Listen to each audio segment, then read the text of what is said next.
korang, di sini saya tunjukkan korang cara-cara nak pasangkan vacuum daripada Mostas motor. Yang ini yang 20 liter punya. Okey, mula-mula korang pasangkan filter hitam dekat menu kepala dia. Okey, korang pasang elok-elok. Benda ni penting korang. Kalau korang tak pasang, habuk-habuk tu semua dia tak filter betul. Okey, yang filter besar ni pun sama, korang pasangkan kat badan dia.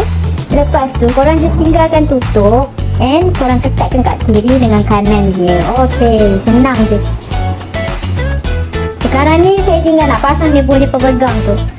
Yang ini kalau korang ada screwdriver, korang boleh lah pakai screwdriver. Kalau korang ada drill, better lah pakai drill. Lagi senang je. Okay, sekejap je. Yang ni aksesori dia, ni penyedut dia.